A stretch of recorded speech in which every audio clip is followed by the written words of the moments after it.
এবারের বিশ্বকাপে প্রথমবার পাকিস্তান দলের নেতৃত্ব দেবেন ২৩ বছর বয়সী পেস বোলিং অলরাউন্ডার ফাতিমা সানা। তিনি ইতোমধ্যেই সাবেক ভারতীয় অধিনায়ক মহেন্দ্র সিং ধোনির নেতৃত্ব শৈলী অনুসরণের কথা জানিয়েছিলেন। ভারতীয় সংবাদ সংস্থা পিটিআইকে দেওয়া সাক্ষাৎকারে ফাতিমা বলেছেন, বিশ্বকাপের মতো বড় টুর্নামেন্টে অধিনায়কত্ব করা অবশ্যই চাপের, তবে ধোনি থেকে আমি অনেক প্রেরণা নিচ্ছি। তার মাঠে স্থিরতা, সিদ্ধান্ত গ্রহণের দক্ষতা এবং ক্রিকেটারদের পাশে থাকার ধরন আমাকে অনেক কিছু শিখিয়েছে।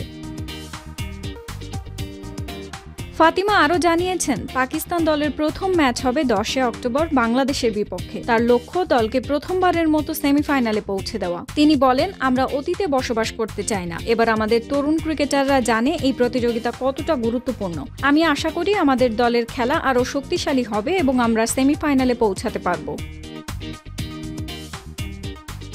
ভারতের মাটিতে আগামী ৩০ সেপ্টেম্বর থেকে শুরু হতে যাচ্ছে মেয়েদের ওয়ানডে বিশ্বকাপ, যা ২রা নভেম্বর পর্যন্ত চলবে। যদিও রাজনৈতিক কারণে পাকিস্তানের নারী দল সরাসরি ভারতে খেলতে পারবে না, তাদের জন্য নিরপেক্ষ ভেন্যু হিসেবে বেছে নেওয়া হয়েছে শ্রীলঙ্কার কলম্বো।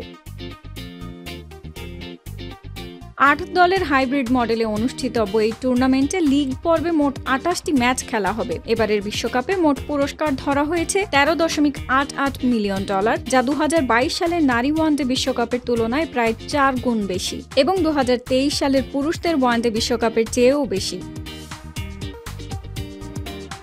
ফাতিমা এই সিদ্ধান্তকে প্রশংসা করে বলেন, পুরস্কারের এই বড় অর্থ বরাদ্দ তরুণ ক্রিকেটারদের জন্য অত্যন্ত প্রেরণাদায়ক। এটি প্রমাণ করছে নারী ক্রিকেটকে যথাযথ গুরুত্ব দেওয়া হচ্ছে। আশা করি ভবিষ্যতেও এমন সুযোগগুলো বৃদ্ধি পাবে। এখন স্কুল পর্যায় থেকে অনেক মেয়ে খেলছে, আন্তর্জাতিক ম্যাচ সরাসরি সম্প্রচার হচ্ছে, নারী ক্রিকেটের মর্যাদা বাড়ছে।